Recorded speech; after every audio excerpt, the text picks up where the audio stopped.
दुनिया में हर चीज को विकल्प है, मनो मेहनत और किस्मत को कोनो विकल्प नहीं हो। को इंसान के पास किस्मत भी हो, जबरदस्त मेहनत को जज्बा भी हो, तो फिर ऐसे इंसान की सफलता तय मानी हो। कछु ऐसे ही हैं मध्य प्रदेश के मुख्यमंत्री मम्मा शिवराज सिंह चौहान। विरोधी भले ही उपचुनाव के बाद कई सारे आरोप लगाएं, लेकिन एक बात तो तय है कि मम्मा शिवराज सिंह चौहान ने फिर से विरोधियों के अरमान ठंडिया दे और प्रदेश की राजनीति में गर्माहट लिया दई। महंगाई, खाद जैसे बड़े मुद्दों से जूझ रही थी भारतीय जनता पार्टी और पूरे देश में उपचुनाव में हार को सामना करने पड़े कई जगह, लेकिन मध्य प्रदेश में 4 में से 3 सीटें जीत गई भारतीय जनता पार्टी। तो ई के पीछे शिवराज सिंह चौहान की मेहनत और रणनीति सबसे ज़्यादा काम आई। हम आपको बता रहे कि ऐसे बिंदु जिनके आधार पर पूरे उपचुनाव की रणनीति बनी और आखिरकार मम्मा शिवराज सिंह चौहान चुनावी परीक्षा को पास कर गए।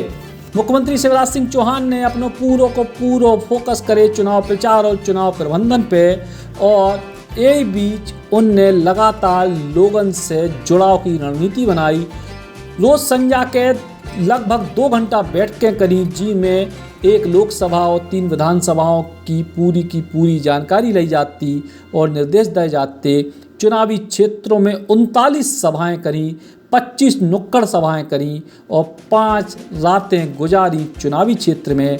और ई के संग गांव-गांव में चौपाल लगा के उनने कई ऐसे इलाकों में भारतीय जनता पार्टी की ज़मीन बनाई जो मुश्किल लग रही थी।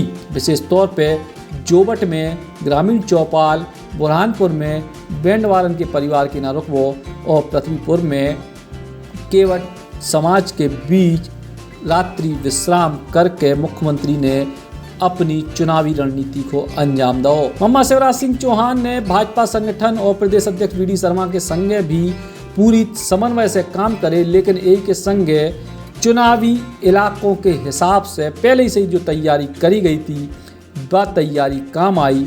आदिवासी क्षेत्रों में आदिवासी पंचायत को असर दिखाई दो।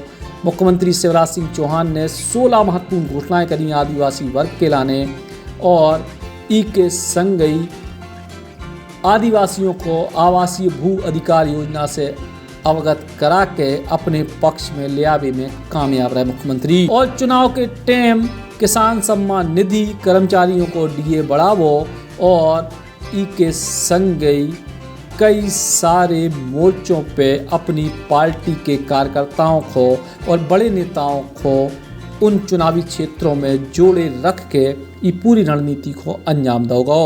लेकिन बड़ी बात यह है कि ई उपचुनाव में भारतीय जनता पार्टी की हार के संग ही मुख्यमंत्री शिवराज सिंह चौहान की कुर्सी को हिलावे को सपना देखने वाले लोग फिलहाल फिर से ठंडिया गए हैं। काहे के मम्मा शिवराज अब चुनावी परीक्षा में एक बार फिर से पास हो गए हैं। राजनीति में चुनाव में कई तरीके के आरोप भी लगते हैं, लेकिन फिलहाल तो जो जीते वो सिकंदर है।